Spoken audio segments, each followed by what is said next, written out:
Right. I was a 21-year-old who'd grown up in a safe, what I now know is a safe, cozy suburb.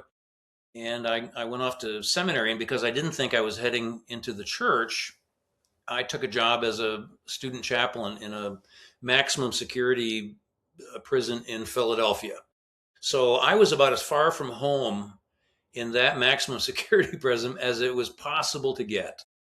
And for a year on Wednesday afternoons and evenings, I spent my day walking up and down C2 block with young men who had been convicted of crimes involving drugs. I'm not sure why they were all put together, but that's the way it was.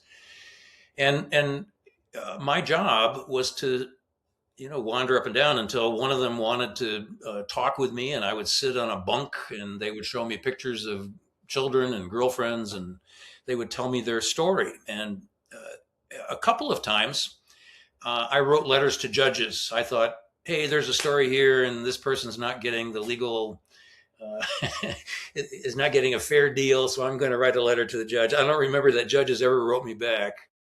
But my supervisor said to me, Doug, your job here is, I mean, you can write letters all you want, but your job here is to sit with these young men and listen to their stories and recognize their humanity.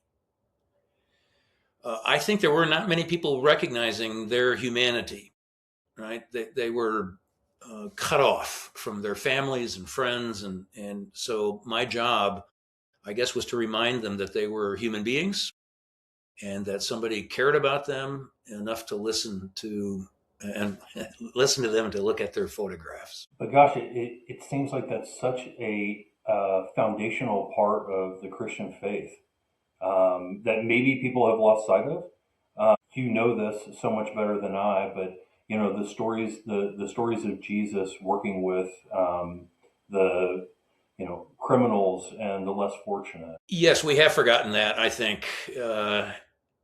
And I'm not sure exactly what to do about that. So, and that was one of my motivations for leading mission trips.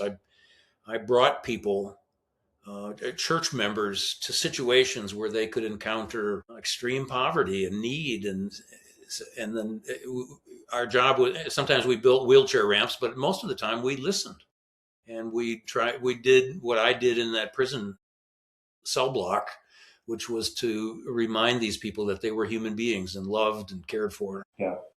Ugh. Well, something I think we lose, and part of why I wanted to do this podcast and bring all kinds of different people on. And again, I can't thank you enough for being here. Is just I feel like in today's world, it's hard being a human being.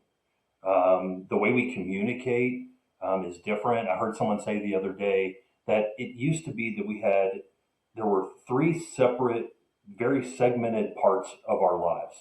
We had our home life, we had our church, and we had our work.